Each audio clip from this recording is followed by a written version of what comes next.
Dr. 9 TV. Okey, teruskan menyokong Dr. 9 TV.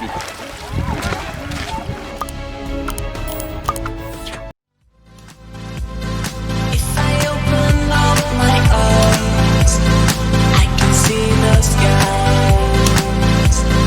I can see the skies. Tetamu kita pada hari ini yang saya rasa tidak asing lagi buat ramai dia di luar sana, iaitu Lieutenant Colonel Bersatu Haji Nik Saiful Adli bin Burhan. Beliau merupakan Naib Presiden Gabungan Pelajar Melayu Semenanjung Malaysia. Dosa paling besar dalam COVID ni, dosa paling besar adalah berkumpul. Yang mana sekolah ni tempat berkumpul. Pelaksanaan Saya tak tertentu, pernah- enforcement tertentu, penguasaan tertentu supaya berubah kepada benda baru. Dan saya rasa ini adalah enforcement secara semula jadi. Betul. Yang Orang takut mati. Ya. COVID ni setiap hari keluar berita, hari ni berapa mati, esok berapa mati. Kan? Betul. Orang kita ni bunyi mati tak nak semua. Okey, Assalamualaikum warahmatullahi taala wabarakatuh dan selamat pagi. So hari ini kita kembali lagi bersama rancangan ataupun slot bual bicara kita secangkir kopi senano idea. So bersama-sama saya seperti biasa moderator bersama saya iaitu Dr. K. So siapa penceramah jemputan yang kita jemput pada minggu ini Dr. K? Ya, Dr. Nan. Assalamualaikum warahmatullahi taala wabarakatuh. Syukur alhamdulillah kerana Allah Subhanahu taala. Ini kita bersama lagi dalam rancangan secangkir kopi senano idea.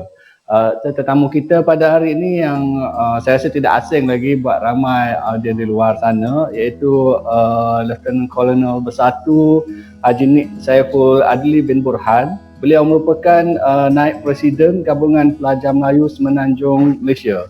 Mungkin saya boleh baca sedikit biodata beliau secara ringkasnya. Beliau mendapat pendidikan di UiTM dalam bidang sarjana muda undang-undang dan mempunyai pengalaman yang sangat luas lah dalam area bidang undang-undang ini dan merupakan peguam bela dan pengacara Mahkamah Tinggi Malaysia.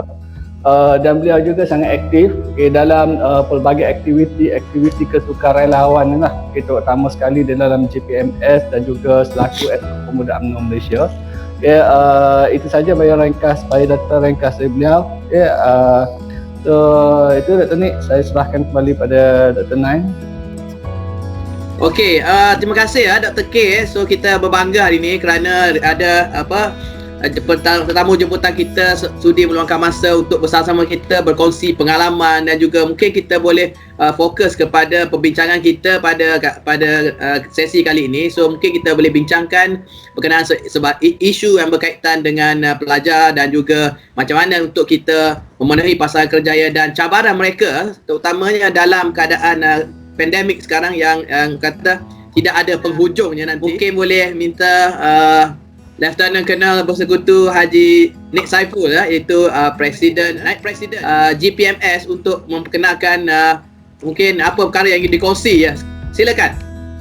Okey, Assalamualaikum warahmatullahi wabarakatuh. Dr. K, Dr. Nai.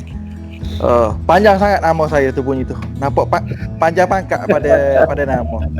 Jadi senang panggil Pok Nik. Sebab nama saya lebih mesra. Nama saya di Facebook Pok Nik dan di seluruh Malaysia gelaran saya Pok Nik. Orang panggil lawyer Pok Nik. Dr. K, Dr. Nai. Hari ini kita berbicara tentang pendidikan, bagaimana sistem pendidikan kita mau adapt dengan norma baru.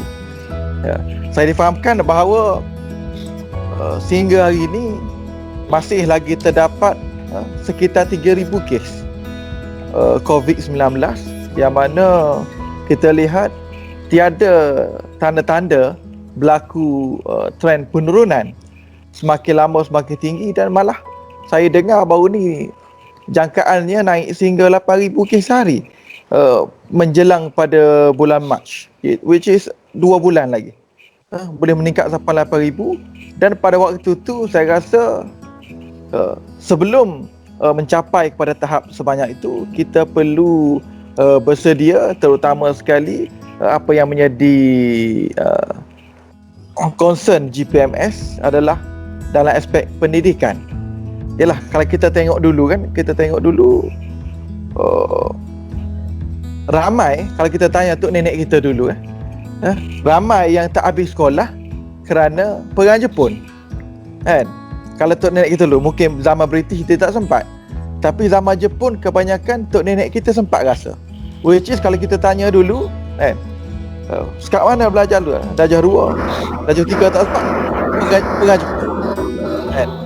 Jadi melihat kepada pandemik COVID-19 yang berlaku dekat hampir setahun dah kita ni, kan, saya nampak pendidikan adalah benda yang terkesan dan saya boleh kaitkan bahawa ianya mempunyai persamaan rapat dengan tragedi-tragedi lain termasuk peperangan pada zaman dulu, yang mana sistem pendidikan antara yang terjejas. Kalau kita tengok perang dulu, pendidikan, ekonomi, kan, ketenteraman hidup, tak boleh keluar rumah, sampai ada yang nak buat darurat dan sebagainya kerana COVID-19. Jadi saya kata kita boleh ambil contoh kepada tragedi-tragedi, kisah-kisah peperangan zaman dulu, yang mana banyak benda kita kena bersedia lebih awal, lebih-lebih lagi apabila COVID-19 ni benda yang kita boleh jangka. Dia ada graf, dia ada ramalan-ramalan tertentu, kita ada data yang mencukupi. Dan saya percaya bahawa antara benda yang kita boleh kawal dan kita boleh bersedia lebih awal adalah dari aspek menyediakan pendidikan untuk anak-anak kita di sekolah menengah, sekolah rendah, malah tadika dan juga di IPT, kan. Jadi itu yang kita akan bincang satu persatu hari ini. Saya percaya bahawa mungkin penonton-penonton di luar sana tertanya-tanya kerana tidak ada satu standard yang jelas bagaimana pendidikan ini harus berlaku dalam musim pandemik, kerana tak ada orang boleh cerita pengalaman-pengalaman pas dia, bagaimana dia menjalankan proses pengajaran dan pembelajaran dalam pandemik COVID ni. Benda baru. So hari ini mungkin kita boleh berkongsi idea, berkongsi pandangan, dan juga kita boleh tengok apa yang kita boleh buat, kita bantu dan kita memberi cadangan kepada pihak-pihak berkuasa untuk mengatasi dan adapt sistem pendidikan dengan apa situasi yang berlaku pada hari ini. Itu untuk intro kita dulu. Doktor. Okey, disebabkan situasi pandemik COVID-19 ni, so banyak memberi kesan kepada berbagai sektor lah, termasuk tidak ketinggalan juga dalam sektor pendidikan. So mungkin ada pendapat ataupun saya ingin menanyakan kesan terhadap pendidikan formal, terutamanya macam di sekolah ataupun di IPT ataupun di universiti itu sendiri. So macam mana menjadi kesan terhadap pendidikan?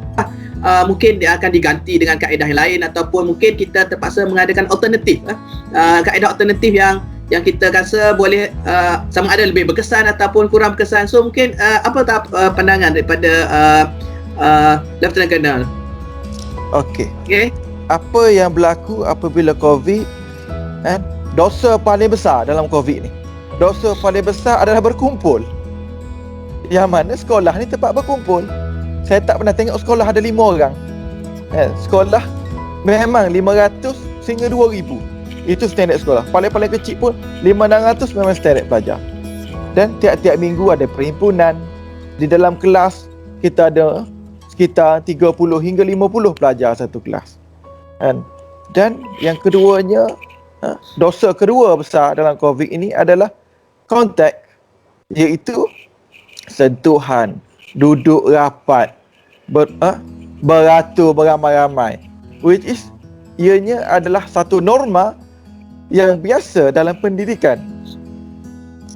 Jadi untuk menyesuaikan sistem pendidikan dengan norma baru ni, kita kena mengasingkan ciri-ciri yang dilarang di dalam COVID ni daripada sistem pendidikan. Dan mula timbul masalah paling besar, bagaimana pendidikan nak dijalankan tanpa kita berjumpa? Bagaimana pendidikan nak dijalankan tanpa kita berkumpul? Sedangkan sejak zaman berzaman lagi, saya kira zaman mula-mula wujud tamadun dan ilmu pun, kalau zaman dulu orang tak ada kitab pun kena keliling untuk guru, sehingga pada zaman sekarang masih lagi kita kena berkumpul, menghadap cikgu, menghadap pensyarah dan sebagainya. maka perlu wujud satu kaedah bagaimana kita boleh mengelakkan daripada proses berkumpul, bersentuhan, duduk berdekatan. Malah baru-baru ni juga timbul isu apabila kita duduk dalam, walaupun jauh, kita duduk dalam satu kawasan air condition kan, yang tertutup pun akan menjadi isu. Maka saya ada nampak bahawa ianya akan menjadi satu benda yang sukar. Tapi ingat, sukar tapi tak mustahil. Jadi sebagaimana saya sebut semasa intro saya tadi, kalau kita tengok, saya kembali kepada zaman dulu, kita tengok kalau dulu budak-budak yang tak pandai belajar, darjah 2 tak boleh membaca lagi, maka kena retake lah, tak boleh naik darjah 3 kan. Itu sistem zaman dulu kan. Dan saya tengok sekarang ni, orang pandai ke tak pandai, dengan cikgu-cikgu sekali kena retain.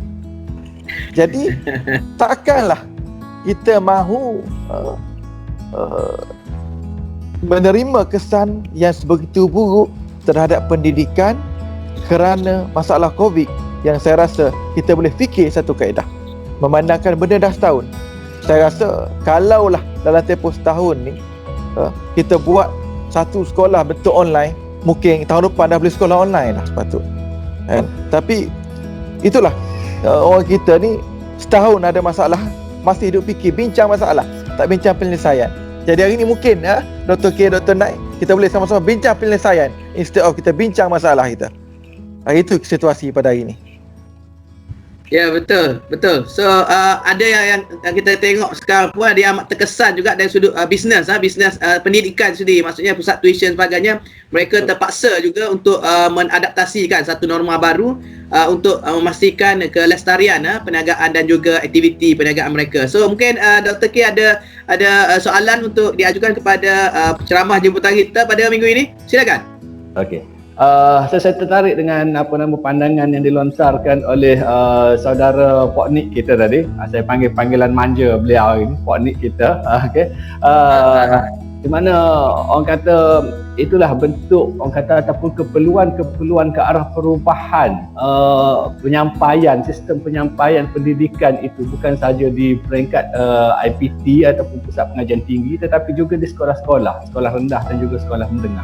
So di sini mungkin kalau kita balik kembali kepada realiti, kita ada platform seperti digital, kita ada platform seperti kemudahan-kemudahan ICT yang sebenarnya telah disedia lama oleh pihak kerajaan, cuma tinggal lagi untuk kita nak gunakan saja. Cuma apabila kita kembali kepada masyarakat, akan timbul beberapa isu tertentu yang mungkin kita boleh fikirkan secara bersama di peringkat yang berautoriti dalam sistem pendidikan itu sendiri. Bagaimanakah untuk kita menyampaikan pendidikan ini dalam platform-platform digital seperti yang dinyatakan tadi secara atas ataupun secara dalam talian itu tadi. Sedangkan kalau kita tengok dalam konteks sosioekonomi, terutama sekali di kampung-kampung, mungkin ada pelajar-pelajar yang ada kemudahan, ada kekuatan ekonominya untuk mempunyai ataupun memiliki sistem-sistem digital itu sendiri, akses kepada online itu sendiri. Tetapi ada sebilangan kecil yang mungkin tidak, orang kata, sama ada tidak mempunyai keupayaan dari konteks ekonomi, tidak mempunyai keupayaan dalam sudut pengetahuan kepada digitalisasi itu sendiri. So mungkin di sini GPMS itu sendiri memainkan peranan yang sangat penting.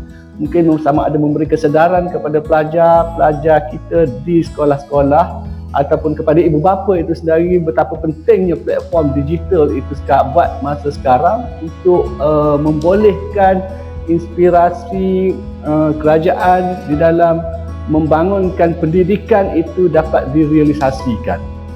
Bagaimana pendapat Puan Nik dalam hal ini? Okey. Bila kita bercakap mengenai pendidikan formal, mengenai sekolah, kita bukan bincang mengenai satu kumpulan pelajar yang kecil. Ia bukan satu institusi yang kecil. Kita melibatkan lebih kurang 5 juta pelajar. Kita ada 5 juta pelajar sekolah di Malaysia dan lebih kurang setengah juta pelajar IPT, termasuk IPTS. Dan untuk membuat satu benda yang baru, kita perlu fikir tentang 5 juta individu ini tak termasuk lagi cikgu-cikgu dia yang tak reti guna komputer. Kan? Saya ingat kalau cerita pasal penggunaan teknologi ni, saya teringat zaman ayah saya ni baru pencen. Kan? Ramai guru-guru sekitar 5 tahun lepas, saya ingat sekitar 5 tahun lepas ramai pencen awal.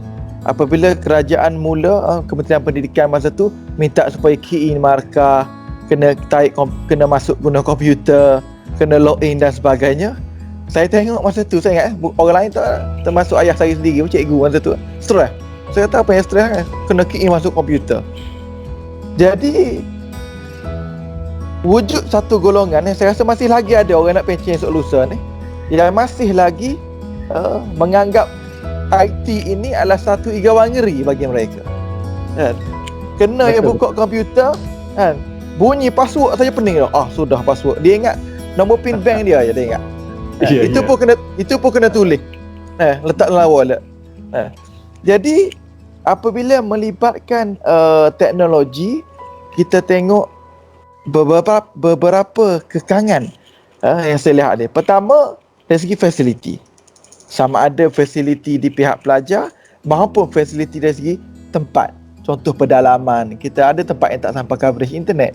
Kan? Kita ada tempat-tempat yang sukar untuk dapatkan akses taraf komunikasi. Yang kedua adalah mengenai kemahiran itu sendiri.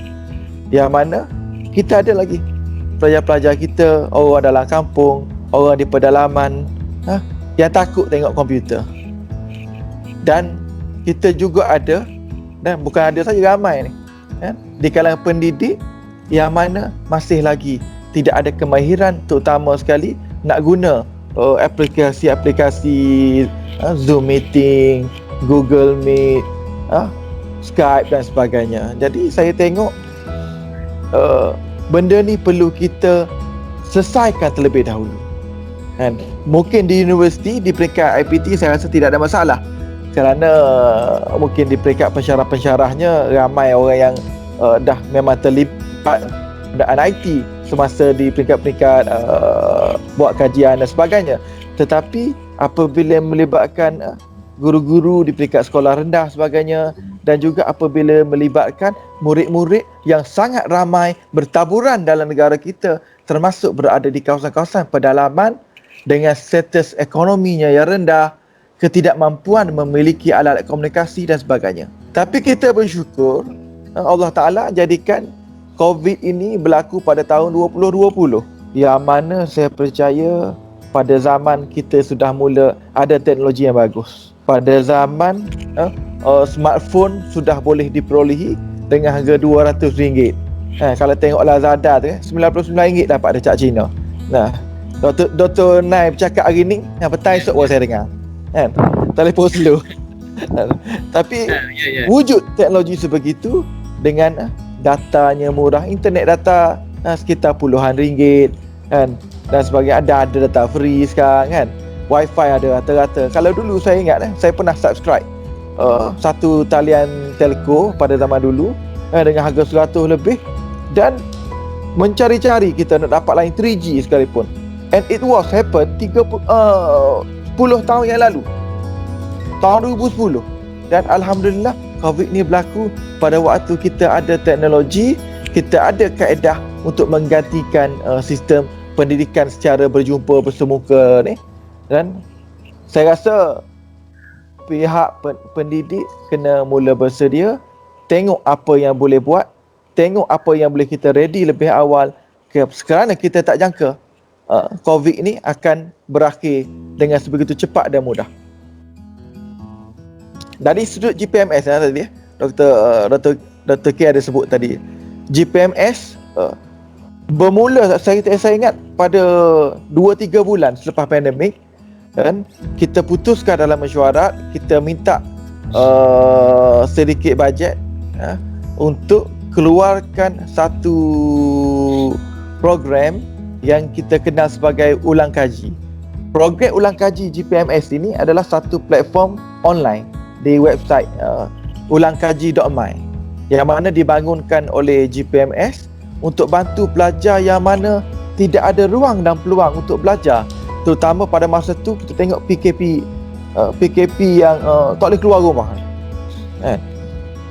Jadi pada waktu tu GPMS ambil inisiatif, kita kena buat satu program ulang kaji. Kita tidak mahu pelajar tertinggal. Sekurang-kurangnya pelajar-pelajar yang mahu belajar masih mempunyai option untuk buka komputer, tengok sendiri apa boleh buat, dan kita memang bayar kepada guru-guru, pakar dan sebagainya untuk sama-sama masuk dalam ruangan perbincangan dalam ulang kaji online. Dan selepas akhir tahun baru ni kita putuskan untuk bantu sekolah-sekolah. Kita bagi akses percuma, kita bawa ke sekolah-sekolah, sebanyak 200 buah sekolah pun kita bagi. 200 buah sekolah, kita pilih sekolah-sekolah yang kita percaya pertama mempunyai fasiliti dulu. Kalau kita bagi di pedalaman, saya rasa tak guna juga. Akhirnya mereka tak boleh memanfaatkan sistem online kita. Kita bagi sekolah yang ada fasiliti, dan sekolah-sekolah yang kita rasa rugi andai kata mereka tidak dapat meneruskan pengajaran dan pembelajaran dalam tempoh COVID. Kita tak tahu bila pandemik ini akan berakhir. Kita tak tahu bila kita boleh melakukan proses pendidikan secara formal dalam keadaan bersemuka seperti sedia kala. Itu setakat ni GPMS kita develop program sebegitu supaya untuk bantu sekolah-sekolah. Setakat ni 200 buah sekolah di seluruh negara kita dah bagi. Okey. Ya, apa ni, kalau kita lihat dalam konteks gerak kerja di peringkat yang lebih tinggi, seperti di peringkat kementerian ataupun di peringkat pentadbir sekolah itu sendiri, dalam konteks menyedarkan bukan sahaja pelajar tetapi juga golongan-golongan guru. Seperti yang Pak Nik nyatakan tadi, ada golongan-golongan guru kita yang mana golongan yang orang kata, kita boleh kata old school lah, golongan-golongan yang agak lama sedikit, yang mungkin menunggu masa untuk pencen, dan ini adalah golongan yang terlibat secara langsung dengan transformasi kepada teknologi itu sendiri. Maksudnya daripada yang tidak menggunakan teknologi tetapi tiba-tiba perlu menggunakan teknologi, mungkin di situ ada isu stres timbul. So isu transformasi itu, strategi kepada mentransformasikan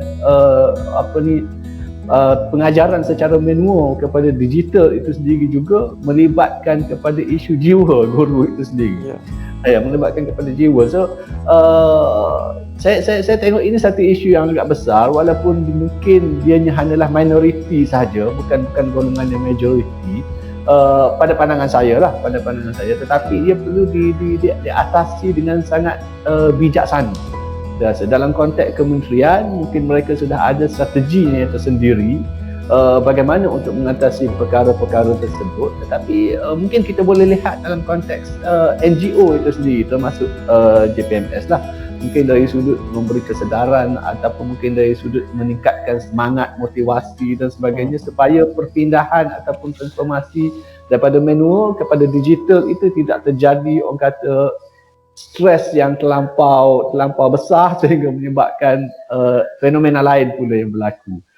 Bagaimana? Okey. Masalah dengan masyarakat kita adalah mereka tidak percaya kerana mereka tidak percaya kepada benda yang tak boleh pegang.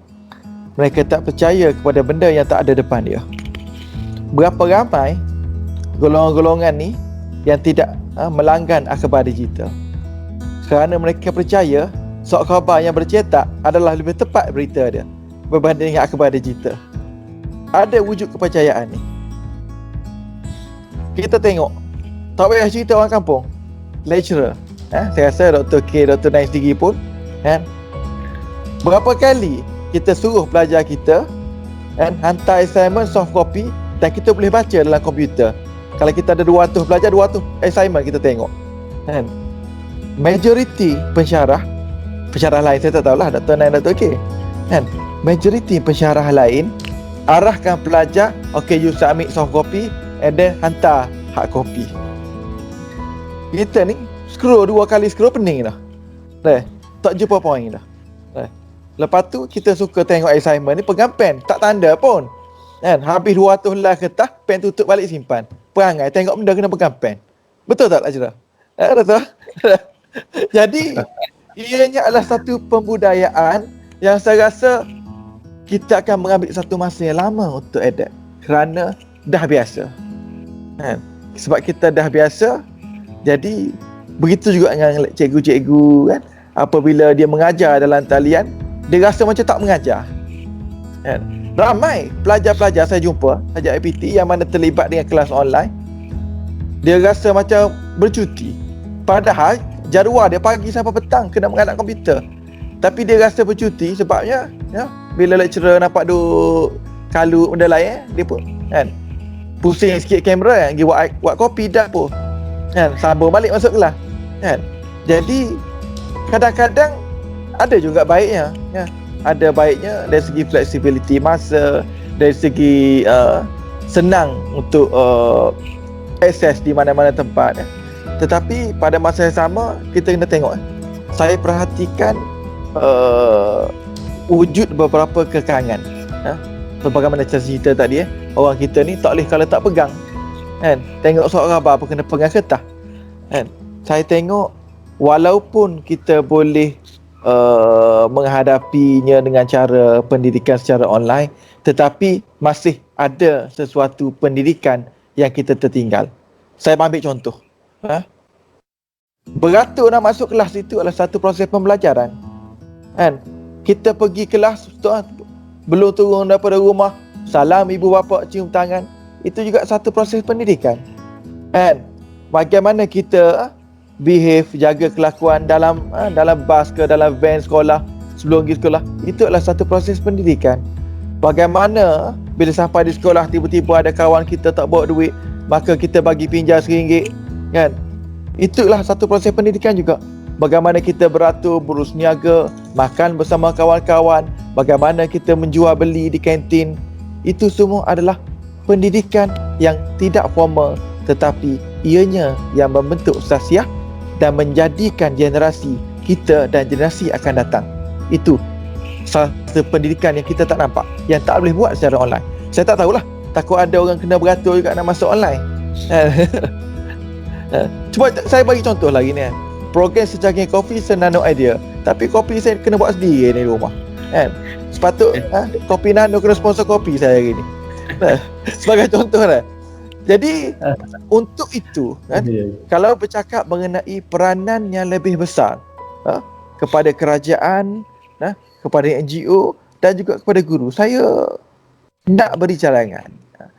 Kalau kita memang sudah menjangkakan COVID ini tidak akan hilang tamat semudah itu, maka saya rasa perlu ada satu gerak kerja.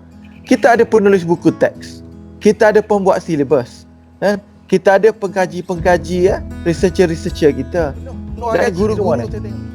Jadi wujud satu tanggungjawab untuk merangka, membina satu kaedah-kaedah pendidikan yang tersendiri supaya dia boleh continue, boleh terus mengajar pelajar-pelajar dia menggunakan kaedah yang baru.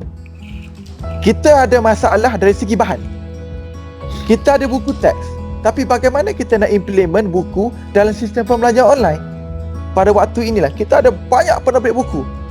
Kalau dulu saya ingat saya belajar dulu, nak boleh habis satu-satu subjek tu habis supplier di kedai buku kena cari syarikat macam-macam syarikat untuk habiskan silibus nak boleh jadi pandai.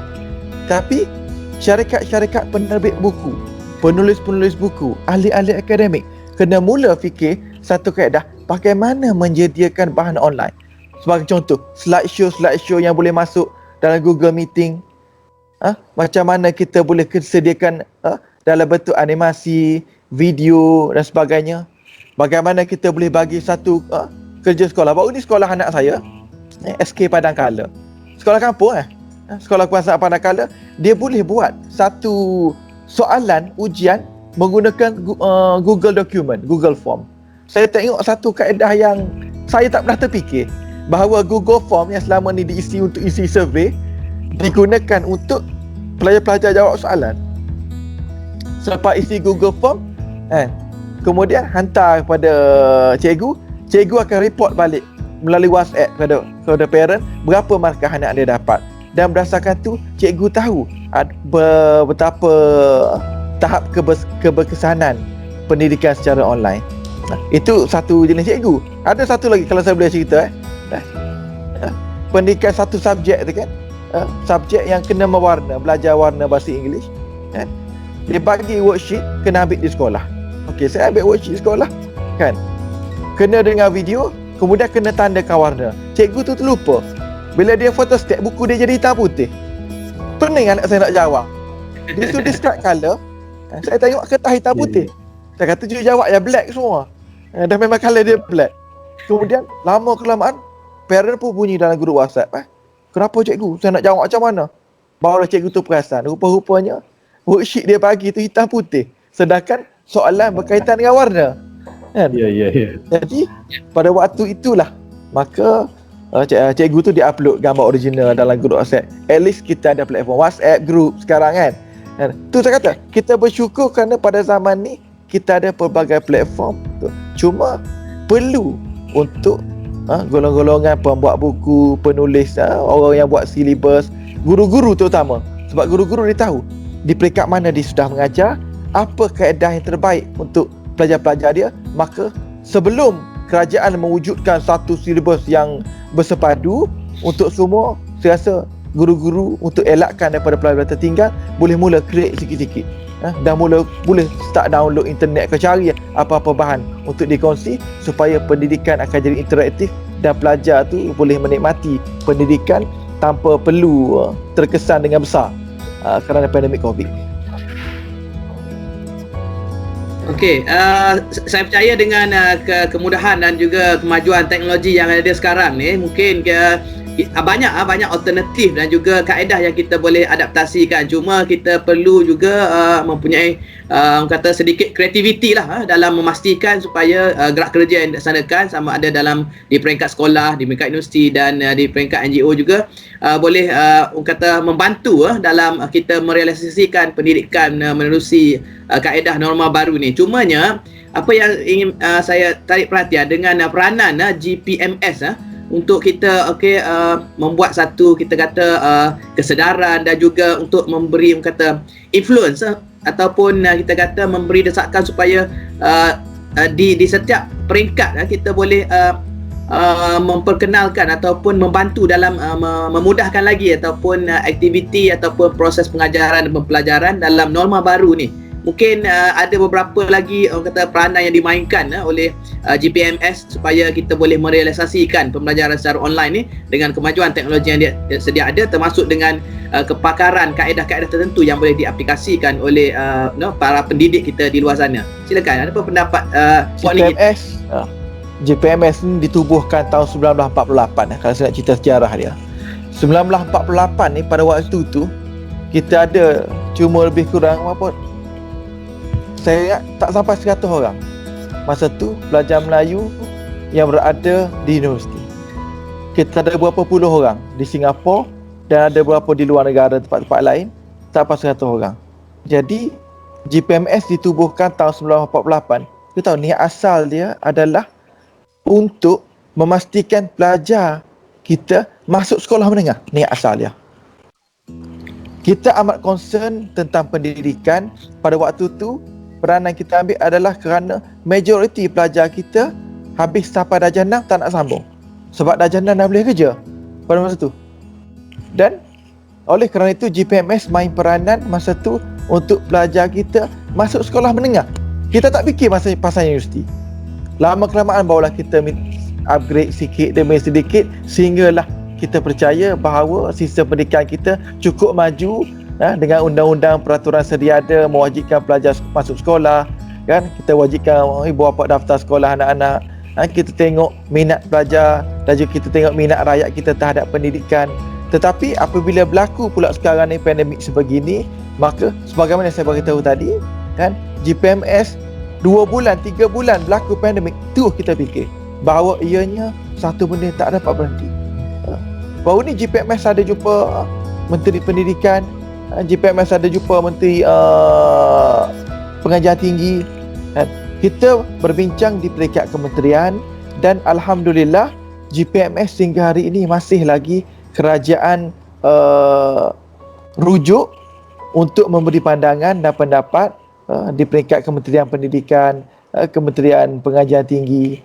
Mereka rujuk bagaimana kita boleh sama-sama bantu, sama ada memberi idea, menyumbangkan kepakaran dan sebagainya supaya tindakan-tindakan yang dibuat oleh kerajaan, dasar-dasar oleh kementerian-kementerian adalah selari dengan kehendak dan keperluan pendidikan di peringkat bawah, dan GPMS sentiasa peka terhadap apa sahaja luahan sama ada oleh pelajar maupun oleh guru tentang kesukaran untuk menghadapi COVID dalam keadaan menyediakan prasarana pendidikan, menyediakan bahan-bahan, menjalankan proses pengajaran dan pembelajaran kepada pelajar dalam musim pandemik COVID ini.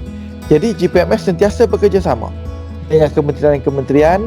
Kita sentiasa memberi cadangan kepada kementerian supaya apa jua dasar yang dibuat oleh kementerian-kementerian ini adalah mengambil kira keperluan.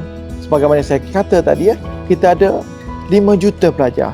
Kita tak boleh fikir apabila kementerian bermesyuarat 20 orang itu adalah keputusan yang terbaik, tetapi kerajaan perlu ambil kira bagaimana keadaan, bagaimana penerimaan di peringkat bawahan, bagaimana kita nak memastikan bahawa pelajar-pelajar kita di pedalaman, pelajar-pelajar kita yang masih lagi rumah air pun tak ada, usahakan internet, air pun masih lagi tak dapat bekalan. Bagaimana rumah yang tak ada elektrik, bagaimana rumah-rumah penduduk kita yang masih lagi tidak mencapai tahap 4G dan sebagainya. Saya percaya kalau sekadar dapat GPRS, kan, usahakan nak video call, nak hantar email pun lambat, kan.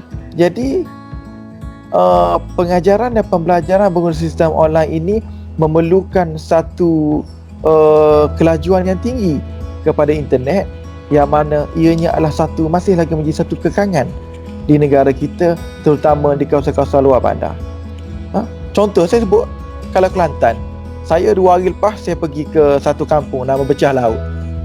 Becah Laut ni satu kawasan dalam sikit di Tanah Merah, kan. Saya pergi situ tak ada lah internet, kan. Kita ni orang moden, orang moden ni 5 minit sekali kena buka Facebook. Kok ada peminat send friend request, kan. Jadi kan stres kita. Sejam duduk kampung tu tak boleh buka Facebook. Jadi we are talking about kawasan yang 10 km daripada bandar. Apatah lagi kalau kawasan yang kena naik perahu, naik bot, naik rakit, kena berenang nak pergi, kan. Bagaimana mereka ini kita boleh bantu? Itu kerajaan kena fikir. Facility nombor 1. Kerana apa tahu? Saya berpandangan bahawa apabila sistem pendidikan ini tidak lagi menggunakan tempat sekolah, maka kerajaan mengalami penjibatan yang sangat banyak. Bil elektrik sekolah tak kena bayar, kos-kos pengurusan bangunan tak kena bayar. Banyak benda-benda yang kerajaan jimat kerana tidak perlu lagi mengeluarkan bahan-bahan secara fizikal. Buku teks dia tak payah cetak, kan. Tak perlu lagi provide uniform. Rancangan makanan tambahan RMT tak perlu provide lagi, budak tak pergi sekolah, kan. Bil apa saja benda keperluan di sekolah boleh reduce. Maka saya cadangkan apabila berlaku penjimatan seperti ini, maka bajet-bajet peruntukan sedia ada, mungkin kerajaan boleh fikir untuk disalurkan kepada tujuan-tujuan tertentu. Sebagai contoh, untuk tempat-tempat yang tidak mendapat akses internet yang sewajarnya, kita sediakan pusat-pusat tertentu yang mematuhi SOP, kan. Kita tengok dulu ada kan pusat internet di kampung-kampung, kan. Kita wujudkan semula satu center supaya sekurang-kurangnya pendidikan itu boleh dibuat melalui satu saluran yang boleh diakses. Yang keduanya, saya duk nampak kalau Dr. K, Dr. Nai ingat lagi pada zaman dulu masa kita muda-muda dulu, TV2 merupakan TV pendidikan, kan. TV2 adalah TV pendidikan yang mana saya ingat dulu-dulu saya selalu buka TV2 untuk tengok rancangan-rancangan yang memberi pengajaran, cerita-cerita mengenai penyalahgunaan dadah. Saya ingat dulu cerita mengenai perjuangan askar. Saya ingat kita TV sejarah-sejarah dan sebagainya. Jadi zaman berganti zaman, saya tengok TV2 dah jadi TV sinetron penuh dengan cerita-cerita Indonesia, cerita-cerita yang saya kira ianya betul ada commercial value, tetapi kerajaan yang menyediakan prasarana televisyen seharusnya turut fikir bukan saja commercial value, tetapi turut kepada kesan pendidikan melalui televisyen. Saya percaya kalau internet tak sampai serta kawasan, TV sampai. Pedalaman ni, saya kira puluhan tahun dulu, TV dah sampai. Jadi sekurang-kurangnya perlu wujud TV pendidikan, perlu wujudkan kembali siaran-siaran. Cuma kalau dulu kita pendidikan secara general, kita beritahu bagaimana kita perlu jaga kebersihan kalau dulu TV pendidikan. Bagaimana kita menanamkan semangat patriotik terhadap rakyat melalui TV pendidikan. Sekarang mungkin kita perlu lebih formalize TV pendidikan. Kita perlu buat pukul 7 sampai pukul 9. Ini adalah TV pendidikan untuk budak darjah 1. Pukul 9 sampai pukul 10. Darjah 2 kena belajar pada waktu tu. Kan? Sekurang-kurangnya orang-orang yang tidak mendapat akses terhadap internet yang laju, tidak mempunyai peralatan IT yang canggih yang mencukupi, maka mereka ini masih boleh buka TV pagi-pagi kan. Bangun tidur, bapak dia kejut dengan selimut-selimut sekali duduk depan TV, kaca test sejawat, boleh belajar dan sekurang-kurangnya tak jauh ketinggalan. Kalau tertinggal pun tidak banyak. Takkanlah kita nak jadikan rakyat kita ni tak cerdik kerana COVID kan. Orang kata tak kira lah penyakit apa pun datang, COVID ke penyakit lain pun lepas ni ke kan, kita kena buktikan bahawa kita lebih cerdik daripada virus.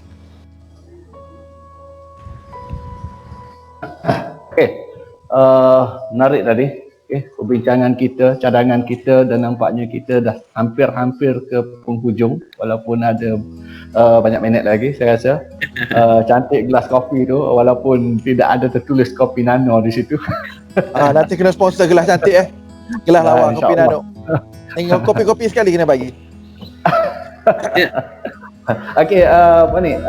Kalau kita lihat daripada apa yang kita bincangkan bersama dan apa yang dilontarkan, idea yang sangat pernah saya rasa daripada pihak Poknik dan juga JPMS, mungkin kita lihat di sini, mungkin boleh saya simpulkan sedikit lah, antaranya seperti dalam konteks kesedaran kepada transformasi digitalisasi itu bukan saja di peringkat guru tetapi juga di peringkat ibu bapa dan pelajar itu sendirilah.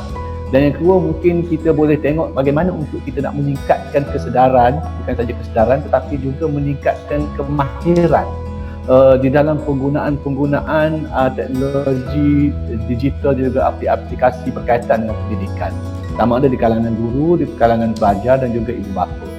Begitu juga yang ketiganya dalam konteks untuk kita meningkatkan kecekapan fasiliti.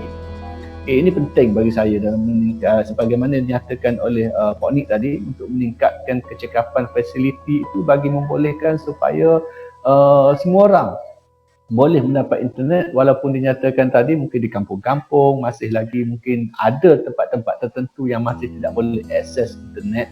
Tetapi sebagaimana saya tertarik dengan yang Poknik kata tadi, kita kena lihat dari sudut majoriti, dari sudut keseluruhan, di mana ada 5 juta yang perlu kita tangani, dan dalam masa yang sama kita juga menangani yang minoriti itu. Dan saya ingin kaitkan dengan apa yang Poknik cakap sedikit dalam konteks TV itu tadi sebagai arus perdana sebelum pada ini, sebelum wujudnya internet dan sebagainya. TV itu sudah lama ada, semua orang sudah dapat melihat TV, walaupun di tempat yang tak ada akses internet, TV itu kita boleh tengok kan. So mungkin pihak-pihak tertentu di peringkat kementerian, di peringkat kerajaan, orang yang berautoriti boleh memikirkan bagaimana untuk memaksimumkan penggunaan TV itu tadi dalam memperkasakan penyampaian kepada pendidikan, supaya mereka yang mungkin agak keciciran dalam akses internet, mungkin kerana tidak mampu membeli data, tidak ada coverage dekat dekat tempat mereka masih lagi dapat orang kata pendidikan itu sendiri. Cuma saya ingin persoalkan satu di sini Pak Nik, iaitu akan timbul satu isu apabila adanya norma baru yang kita cuba aplikasikan dalam masyarakat kita dalam konteks pendidikan, iaitu di mana semua orang akan menggunakan internet. Semua orang mungkin akan melihat TV apabila fasiliti kita telah diberi kuasa, kita diberi kekuatan di situ. Tetapi bagaimana pula dari sudut untuk menerapkan nilai-nilai murni yang mana dibangkitkan oleh Puan Nik itu tadi, apabila semua orang sudah menggunakan internet, nilai-nilai murni itu sudah hilang. Proses-proses pembelajaran seperti dinyatakan oleh Puan Nik itu tadi, kita bagaimana kita berjumpa orang tua, bagaimana kita berhadapan dengan guru-guru, hormatnya di mana, cara bercakapnya bagaimana, cara nak naik bas kita beratur bagaimana, semua itu adalah nilai-nilai murni. Tapi apabila kita menggunakan internet, semua itu mungkin tidak ada. Berjumpa dengan guru pun tak ada. Mungkin suatu hari nanti kita tak tahu pasal pandemik COVID berpanjangan, tak tahu bila akan berakhirnya. Berkemungkinan pelajar-pelajar yang darjah 1 sekarang ni, yang darjah 1 tahun 2020, sekarang ni masuk tahun darjah 2 ni tahun 2021, dia orang tak kenal cikgu dia. Cikgu pun tak kenal dia. So itu isu dia. So maksudnya nilai-nilai murni tidak dapat diterapkan ke dalam diri mereka di peringkat sekolah. So mungkin ada pandangan daripada Pak Nik ataupun daripada pihak JPMS untuk menangani isu ini supaya kerajaan dapat melihat dengan lebih serius lagi perkara ini, supaya kita kata isu-isu yang besar tidak timbul di kemudian hari, terutama isu-isu nilai-nilai murni. Silakan Pak. Apabila berlaku pandemik seperti ini, pertamanya kita tengok pelbagai langkah kerajaan dah buat. Macam-macam nama dah. PKP, PKPP, PKPB, PKPD, kan. Macam-macam kaedah kerajaan buat, kan. Kita ni dah macam duduk dalam jail. Kadang-kadang boleh keluar rumah, kadang-kadang tak boleh keluar rumah. Saya rasa ada yang buat satu lagi PKPK sendiri. PKPK sendiri. Sekarang ni PKPK sendiri yang jadi naik sampai 3,000 ni. Kerana semua orang tak boleh fikir, kan. Hari ni kerajaan bagi netah sempadan, esok tiket feri Langkawi penuh, kan. Tiket Asia habis, kan. Jalan dah jadi jam. Maka itu yang jadi 3,000 ni, kerana PKPK sendiri tu tak dapat buat. Yang tu gagal, kan. Jadi tak dapat tidak, kita terpaksa mengadaptasikan sistem pendidikan mengikut keadaan semasa. Kalau dulu kita boleh jumpa semuka, kan, sekarang kita dah terpaksa menolak sistem-sistem itu kerana risiko yang lebih besar, kan. Dan saya percaya dari segi nilai murni, di rumah pelajar tu masih lagi ada ibu bapa, kan. Masih lagi boleh menerima pendidikan sebagaimana biasa, kan. Cuma mungkin bagi mereka-mereka yang tidak mendapat pendidikan sewajarnya di rumah, mungkin daripada keluarga-keluarga yang sibuk, ibu bapa yang mana kerja pagi balik malam, mungkin akan ada juga masalah sosial dari segi hubungan komunikasi dan sebagainya. Kerana kalau sebelum ni mereka ni akan belajar berkomunikasi, belajar berkawan, belajar bersosial melalui pergaulan di sekolah. Tapi apabila tidak wujud benda-benda sebegini, maka ialah kita ada something to lose. Tetapi untuk mengelakkan benda yang lebih besar, kita terpaksa laksanakan. Kita terpaksa adapt supaya sekurang-kurangnya tidak ada ketinggalan pelajar-pelajar kita dari aspek pendidikan yang sangat besar, kan. Kita tinggal sikit-sikit tak boleh buat apa. Kita sedaya upaya, kita terpaksa ganti dengan pendidikan di rumah dan sebagainya. Dan molek juga sebenarnya soalan ni supaya kita boleh bagi cadangan, ibu bapa duduk rumah tu. Kalau dulu anak kita kena rotan di sekolah, mungkin bapa-bapa di rumah tu boleh start pergi beli rotan tu, kan. Untuk rotan di rumah pula, kan. Jadi sekurang-kurangnya wujud lagi, kan. Sekurang-kurangnya isu rotan tidak timbul lah kerana ibu bapa Tak timbul sendiri lah. yang merotan. Ibu mesti rotan, saya rasa tak gaduh mana. Jangan rotan mak dia sudah. Boleh kira ni. Apabila Saya nampak kita dari- tengok Ya, ya. kita tengok pada pandemik ni kan, Ha. kita adapt satu demi satu perkara. Contohnya, dulu kan, orang kita nak makan pun tak basuh tangan. Kan? Orang kita ni basuh tangan pagi, basuh tangan pula petang kali pula. Jadi kita sedar tak sedar sebenarnya masyarakat kita ni pengontor tak? Kan? Barulah kita tahu sebenarnya kita hidup dengan kuman ni sekian lama apabila kita terpaksa mematuhi SOP tentang kebersihan sebagai contoh. Kan? Baru kita sedar selama ni kita hidup lain tidak bersih. Kan? Kita pegang anak kita pegang dukung bayi. Tangan kita tak tahu bekas pegang apa dia. Tapi kita rasa benda tu adalah benda normal kerana dah jadi amalan. Cuba tengok. Sejak daripada bulan 3 hari tu sehingga sekarang, saya dulu selalu ada juga lah jangan sekali 2-3 bulan sekali ada kena demam ke sesemua. Tapi dalam tempoh pandemik ni, oleh kerana tangan saya ni sentiasa berlumuran dengan hand sanitizer, penyakit pun tak mari dekat. Kan? Mandi lebih pada biasa. Kan? Berapa kali sehari. Keluar kedai mandi. Kan? Keluar rumah kejap. Ambil surat daripada postman, saya masuk rumah saya mandi. Kan? Jadi kebersihan kita jaga, penyakit pun tak mari. Usahakan COVID, penyakit lain pun tak mari. Jadi sebenarnya bukan susah menjaga SOP sebenarnya, tetapi susah kerana kita pengotor. Tapi orang kita ni tak mengerti hakikat kita ni hiduplah pengotor selama ni. Kan? Bila kita kena patuhi SOP barulah kita tahu rupanya kita hidup ni tak bersih selama ni. Kan? Ya, ya. Begitu juga andai kata satu masa nanti doktor andai kata satu masa nanti berlaku penurunan, semakin berkurang kes, maka pada waktu tu sekolah dah boleh buka, tetapi tengok sekolah buka dalam keadaan pelajar belum masuk kelas, sanitize, kan, makan di tempat masing-masing, kan, berlapik, kan, bagaimana perlu bawa bekal, kaedah-kaedah pembelian di kantin akan ikut prosedur yang lebih bersih dan mengelakkan daripada pandemik ni akan berulang. Saya percaya bahawa pandemik ini kalau kita ambil dari sudut positif, ianya adalah satu pendidikan, pengajaran untuk kita tentang kebersihan dan disiplin dalam menjaga diri daripada penyakit dan wabak. Ya, ya. Betul. Saya pun percaya kerana dalam pendidikan apabila kita nak mendidik ataupun kita nak mengubah sesuatu daripada orang kata budaya yang lama, cara yang lama, praktis yang lama kepada praktis yang baru, perlu ada satu orang kata gerak kerja tertentu, pelaksanaan tertentu, enforcement tertentu, penguasaan tertentu supaya berubah kepada benda baru. Dan saya rasa ini adalah enforcement secara semula jadi. Betul. Orang takut mati. Ya. COVID ni setiap hari keluar berita, hari ni berapa mati, esok berapa mati. Kan? Betul. Orang kita ni bunyi mati tak nak semua. Orang kita boleh bunyi mati takut.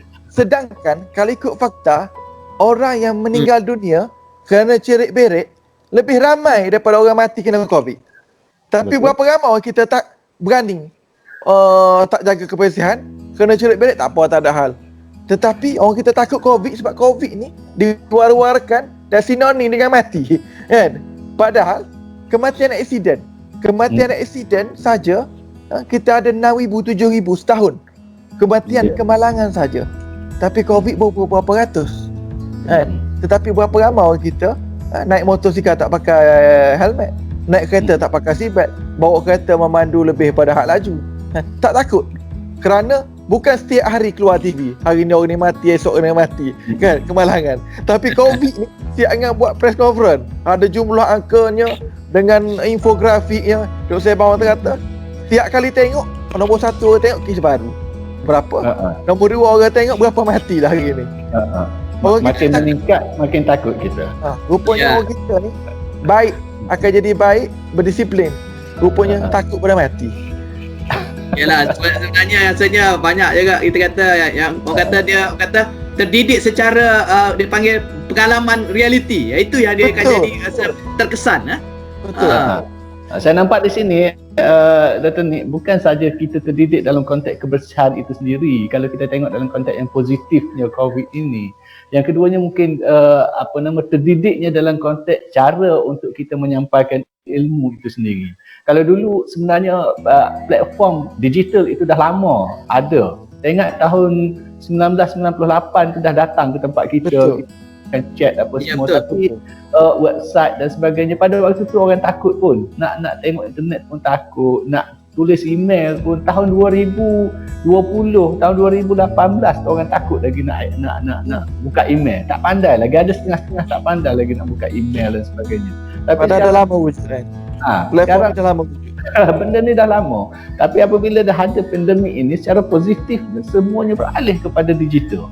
Termasuklah yang Puan Nik cakap tadi, orang kata apa, pensyarah yang bila nak memeriksa kertas dan sebagainya kita pegang pen kan. Sekarang ni memang automatically totally berubah. Memang tak boleh nak pegang pen begitu saja, tetapi mesti menghadap kepada internet itu sendiri.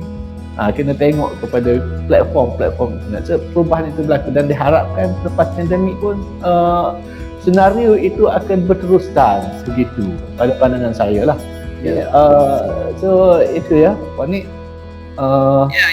Betul. Maksudnya di sini kita kata setiap apa yang berlaku tu ada hikmah dia. Sama ada kita nak melihat dari sudut positif ataupun negatif, tapi dalam masa yang sama kita terpaksa mengharungi cabaran-cabaran ni. Dan saya rasa perbincangan kita pun dah banyak menyentuh pelbagai topik, dan juga terima kasih kepada Puan Nik kita yang sudi untuk dijemput untuk sesi pada kali ini. Saya rasa kita boleh bincangkan lagi beberapa perkara dan poin-poin yang penting yang kita boleh fikirkan bersama-sama untuk mencari solusi kepada isu. Dan perbincangan pada minggu ini saya kira amat hangat dan juga mungkin boleh mencetuskan beberapa idea baru bagaimana untuk kita merealisasikan agenda pendidikan kita, juga membantu supaya orang kata walaupun dalam keadaan situasi yang agak getiskan dengan norma baru, pendidikan dan juga peningkatan kepada ekonomi dan juga kepakaran dan juga kepentingan kepada pembangunan negara juga dapat dilaksanakan dengan walaupun ada sebarang limitasi. So mungkin kita ada satu kata-kata akhir ataupun tip daripada penceramah jemputan kita supaya kita mendapat kata panduan dan juga boleh kita bincangkan bersama untuk kita pada sesi cangkir kopi dan senano idea pada minggu ini. Silakan. Okey, pesanan terakhir saya kepada pendidik-pendidik di luar sana supaya anggap tanggungjawab untuk mendidik, mengajar ini sebagai satu amanah. Apabila kita anggap ianya amanah, maka kita akan berusaha tanpa perlu ada orang yang perlu force kita, perlu letakkan satu peraturan-peraturan, paksaan-paksaan terhadap kita untuk kita buat. Maka saya nasihatkan kepada pendidik-pendidik di luar sana supaya anggap ianya satu amanah, supaya setiap masa kita sentiasa fikir bagaimana kaedah kita memastikan pendidikan terhadap pelajar-pelajar kita, terhadap anak-anak murid kita sentiasa berjalan. Walau apa pun bencana yang berlaku, walau seteruk mana pun pandemik COVID ini terjadi di negara ini, kan, supaya pelajar-pelajar kita sentiasa menerima manfaat, pendidikan tidak akan dikacau ganggu semata-mata kerana virus COVID-19 ni. Sebagaimana saya kata awal tadi, kita sama-sama buktikan bahawa kita ini lebih hebat daripada COVID-19. Kita boleh atur COVID-19, bukan COVID-19 yang mengatur kita, yang menentukan masa depan kita. Kita adapt, kita pastikan sistem pendidikan terus berjalan. Semoga Allah Ta'ala merahmati tuan-tuan, puan-puan, para pendidik dan pelajar sana, dan merahmati negara kita, melindungi negara ini daripada terus dibelenggu oleh wabak penyakit, dan seterusnya semoga akan berjumpa dengan satu vaksin yang terbaik untuk memastikan penyakit dan wabak ini tidak berpanjangan. dan kita boleh teruskan untuk menjalani pendidikan seperti biasa. Itu pesanan saya pada pendidik, terus berusaha buat something. Jangan anggap ini adalah waktu bercuti. Ini adalah waktu kita bekerja. Perlu lebih keras supaya kita ada persediaan yang rapi menghadapi pandemik yang tak tahu akan berakhir bila. Moderator bersama saya Dr. K, sebelum kita akhiri sesi kita pada kali ini, ada apa-apa saranan dan juga kata-kata sebelum kita mengakhiri sesi kita pada minggu ini? Saya ingin mengucapkan ribuan terima kasih, jutaan terima kasih yang tak terhingga buat saudara Pak Nik, terutamanya dalam kesediaan beliau untuk melapangkan masa bersama dengan program Secangkir Kopi Senandung Idea di Dr. 9 TV ini. Kerana masa beliau sangat, saya percaya beliau seorang yang sangat sibuk sebenarnya, dan beliau reservekan time beliau, masa beliau untuk bersama dengan kita untuk berkongsi pandangan, pendapat berkaitan dengan pandemik COVID-19 dan juga isu-isu semasa dalam pendidikan, supaya kita sama memikirkan orang kata bidang tugas kita, amanah kita, bukan saja kepada diri kita sendiri tetapi juga kepada anak bangsa dan kepada negara itu, supaya kita sentiasa berada di tahap yang cemerlang, tidak kira apa saja pandemik yang berlaku, insya-Allah. Terima kasih sekali lagi pada Cik Nik Saiful. Okey, terima kasih Dr. K dan juga Pak Nik kita. Saya kira perbincangan agak menarik dan juga kita dapat berkongsi pengalaman dan juga isu perbincangan kita untuk kita mencari solusi kepada sebarang isu agar kita dapat mengharungi cabaran dengan sebaik mungkin. So terima kasih sekali lagi. Sebelum kita berjumpa lagi dalam slot Secangkir Kopi Senandung Idea dalam slot-slot yang akan datang. So sehingga kita berjumpa lagi. Assalamualaikum dan selamat pagi jaya. Assalamualaikum. Assalamualaikum.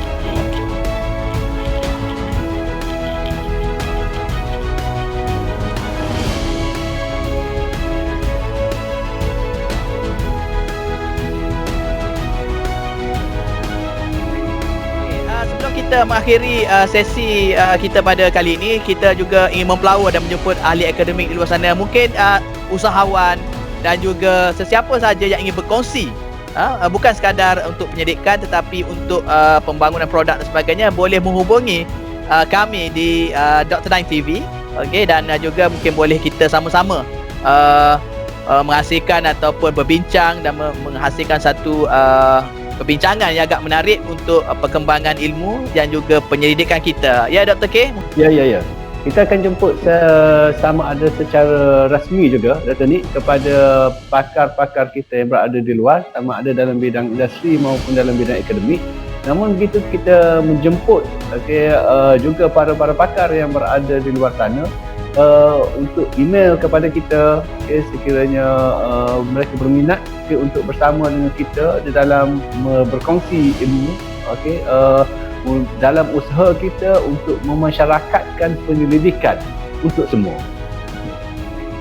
Okey, so kepada yang berminat untuk menyertai kami, boleh terus email kepada dr9.tech@gmail.com. Okey, sehingga kita berjumpa lagi. Assalamualaikum. Dr. 9 TV.